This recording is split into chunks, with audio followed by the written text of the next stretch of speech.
सर्वेश पाठक जी, देखिए बड़ा सवाल ये है कि उत्तर प्रदेश में जो उपचुनाव है वो कई मायनों में अहम है। और अब क्योंकि एक सीट पर चुनाव चला फिलहाल, तो उसको लेकर सवाल उठने लगे। फिर पटिशन को वापस लेने की बात कही गई, तो पहले कहा गया कि डर गए इसीलिए चुनाव ना की हो रखे। उसके बाद जब पटिशन वापस करने की बात आई तो कह दिया गया कि बेइज्जती के डर से वापस लिया जा रहा है। अब फिर दोनों ही हाल में अगर सवाल उठेंगे तो कैसे बात बनेगी सर्वेश जी? देखिए अर्चना जी, जिसके पास कोई काम ना हो, कोई मुद्दा ना हो, तो वो यही काम करेगा। अखिलेश यादव के पास कोई भी मुद्दा नहीं है कि वो इस चुनाव में किस मुद्दे को लेके उतरेंगे, या कांग्रेस पार्टी के पास वो गठबंधन की वो जो कहते हैं ना सामंजस्य, या उस गठबंधन में उनकी जो इज्जत मिलनी चाहिए वो नहीं है।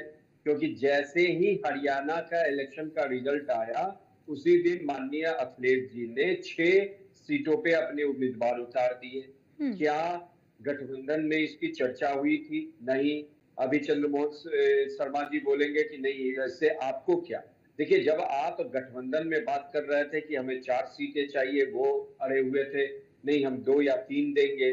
फिर इस तरीके का सवाल उठाना, मिल्कीपुर की जो भी ये हुई, उसमें चुनाव आयोग ने खुद उस पे संज्ञान लिया और उस चुनाव नहीं कराने का निर्णय लिया। हम्म। इसमें पार्टी क्या कर लेगी? अगर वो रिट पिटीशन था कोर्ट में, मामला न्यायालय में था, तो ये सबके समक्ष है और न्यायालय के समक्ष है। इसमें डरना क्या और पीठ दिखा के भागना क्या?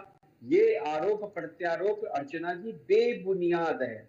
यहाँ पे चाहिए था कि हाँ, अगर डर डर ही गई है बीजेपी, तो आप बाकी के 9 सीटों को जीत के दिखा दो बीजेपी को कि हम्म। देखो मैं मेरा कितनी हिम्मत है। एक सीट को लेके आप, जब से वो फैजाबाद की सीट जीती है, समाजवादी पार्टी हिंदुओं के मुंह पे कालिक पोतती नजर आती है। आप वहां के सांसद को कहते हो कि नरेश है अयोध्या का, जबकि वो सीट फैजाबाद की है। और अगर हम आंकलन करते हैं वो लोकसभा सीट का, तो अयोध्या की जो जितनी वो जो उसमें 3 या 4 आई थिंक विधानसभा कॉन्स्टिट्यूएंसी है, हम्म। उसमें अयोध्या वाली जो वोट है उसमें बीजेपी वहां पे जीतती नजर आई है। तो यहाँ पे मुद्दा ये होना चाहिए कि आपके पास इस 10 जो उपचुनाव होने में है, आप जनता के पास क्या लेके जा रहे हो। हम्म। ये नहीं कि डर गया, जो डर गया वो पहले ही हथियार डाल दिया। अरे ये तो एक टेक्निकल फॉल्ट के कारण चुनाव रुका है, और आज नहीं हो रहा है तो अगले 1 महीने बाद वो ठीक है। उपचुनाव हो जाएगा। हम्म। इसमें समस्या कौन सी बड़ी बात है? ठीक और है। अगर आपका इतना ही वोट बैंक इतना ही मजबूत है, आपकी नीतियां इतना ही मजबूत है, या कांग्रेस पार्टी को वो सीट मिले या समाजवादी पार्टी, या नहीं, समाजवादी पार्टी ने तो अपने उम्मीदवार दे दिए हैं अवधेश प्रसाद जी के बेटे अजित प्रसाद को।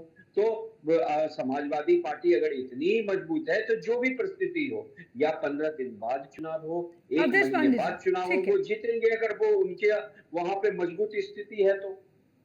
ठीक है।